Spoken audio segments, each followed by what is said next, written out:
Buka aplikasi CapCut anu geus diinstal dina Android atawa iPhone. Sanggeus kabuka, aya tampilan tanda plus kalayan diuwuhan ku keterangan proyek baru. Klik proyek baru. Tuluy pilih video atau foto anu baris diedit pikeun jadi bahan pangajaran. Sanggeus video dipilih, klik kolom plus anu aya di pojok katuhu belah handap. Di dieu rea pisan fitur-fitur bisa digunakan ti mimiti pakakas ngedit nepi ka fitur pikeun ngatur cahya dina video. Tuluy pikeun ngedit video, klik salah sahiji video anu geus dipilih. Urang bisa ngatur videona upama hayang dipotong nalika aya kasalahan atawa aya hal anu teu kudu diasupkeun. Pikeun ngatur volume sora dina video, klik volume. Di dieu urang bisa ngatur volume nuyu jeung kabutuhan. Sanggeus kitu, urang bisa ngatur transisi antar videona ngagunakeun fitur animasi. Tah di dieu aya 3 jenis, nyaeta transisi asup, keluar, jeung combo, atawa bisa langsung digunakeun duanana. Lian ti animasi bisa oge ditambahan ku tulisan jeung stiker sangkan leuwih kreatif. Tapi di dieu editor teu ngagunakeun stiker jeung tulisan sangkan fokus kana warta anu ditepikeun. Sangkan leuwih HD bisa ngagunakeun background. Pikeun ngeusian background, klik audio, pilih suara. Di dieu urang bisa milih pikeun ngagunakeun sora anu disadiakeun secara online atawa milih background ti berkas pribadi.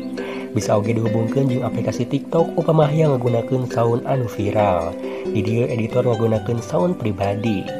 Pikeun ngagunakeun sound pribadi, klik dari perangkat.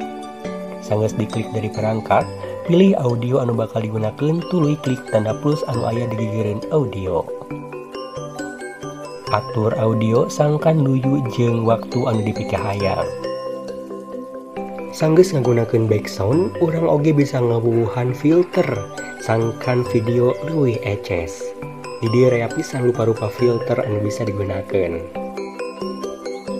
Di akhir video aya logo CapCut. Upama ngaganggu kana video bisa dihapus sarta teu mengaruhan kana kualitas video.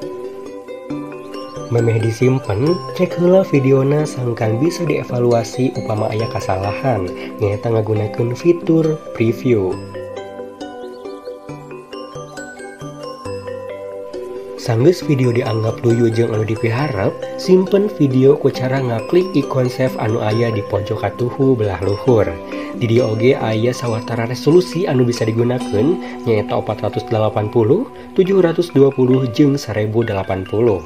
Di dieu editor ngagunakeun resolusi 720. Salila nyimpen video, ulah keluar ti aplikasi, nepi ka presentasina 100%. Video geus bisa jadi bahan pangajaran sarta di-share ka siswa ngaliwatan sawatara media sosial.